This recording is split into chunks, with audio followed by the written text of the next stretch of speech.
it can take you out of despair, the right type of music. That's why I think it's important to sing about God's goodness and His grace and His favour in your life.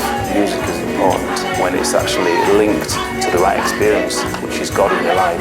Then it can take you higher than you've ever been before in your relationship and with your walk with Christ.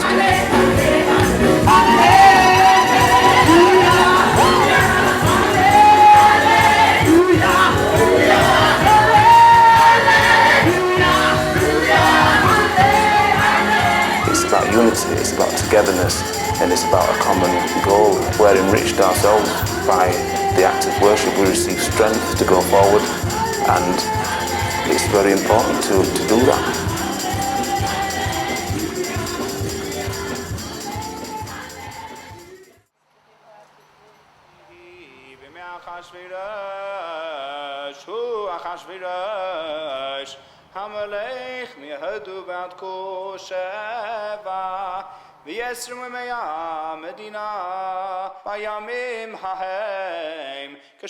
Today, friends, we're having the discussion group in the Sukkah, in the hut, because today is obviously the festival of Sukkah.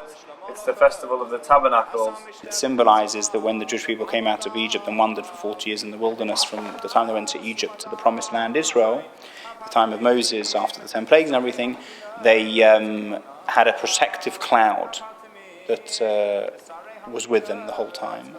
And also they lived in temporary accommodation during that time because they were wandering through the wilderness. They didn't have a sense of permanence in any one place. So therefore that's symbolised through that. Not having a proper roof, only having branches and leaves, a temporary dwelling place. And before we begin the discussion, we're actually going to shake the lulav and etrog. We're going to shake the alba minim, the 4 species, before we get down to our discussion.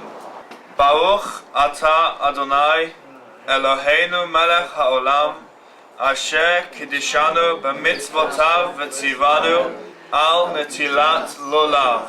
Amen.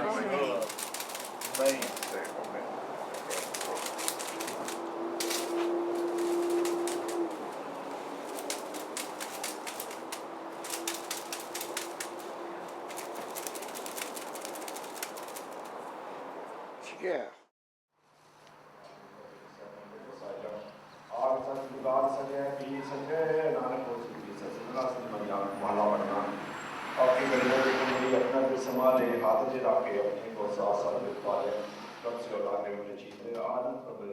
Every place of worship has what we call a Nishan Sahib, which is a flag mast covered traditionally in orange cloth.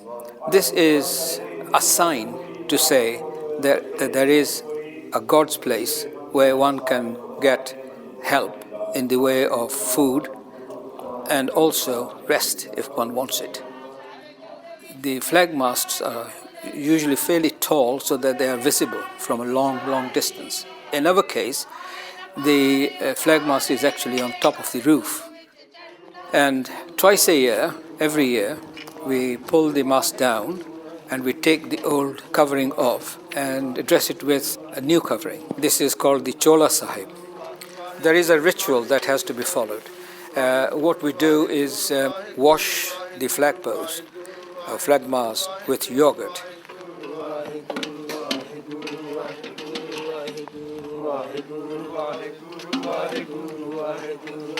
And then dry it properly and then dress it with a fresh new orange cloth and hoist the mast up again.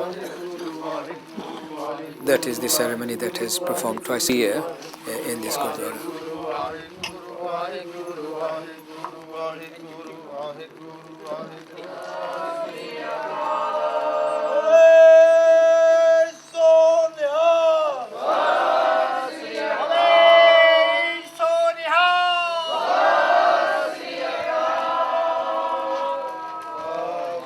We choose 5 elders from the community who perform the function. In some gurdwaras, it's the whole congregation that gets involved, but we have a slightly different method of doing it because we feel it is a little bit more sacred and more organized. And we have 5 elders from the community. But they'll be different next time.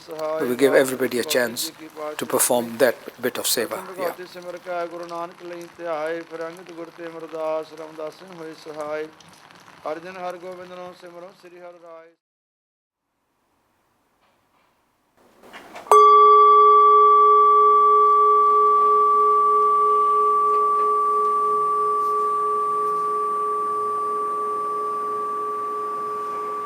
Namo Buddhaya, Namo Dhammaya, Namo Sanghaya, Namo Namah, Om Ahom.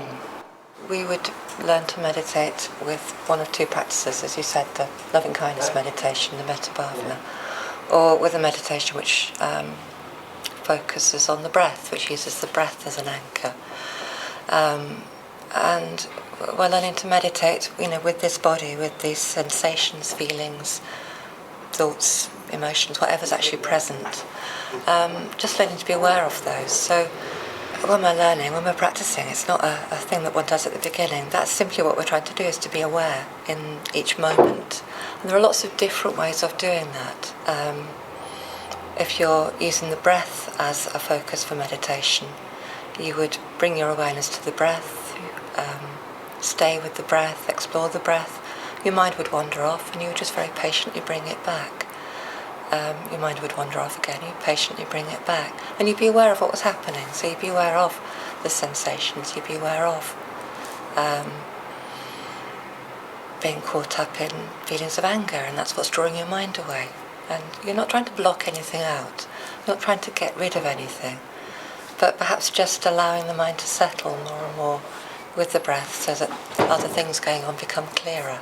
We say that meditation is a way of creating conditions for insight to arise. So maybe what one is doing is working to develop a mind that's stable enough to see clearly. And what we see, depends on what is actually happening to us, what's around us.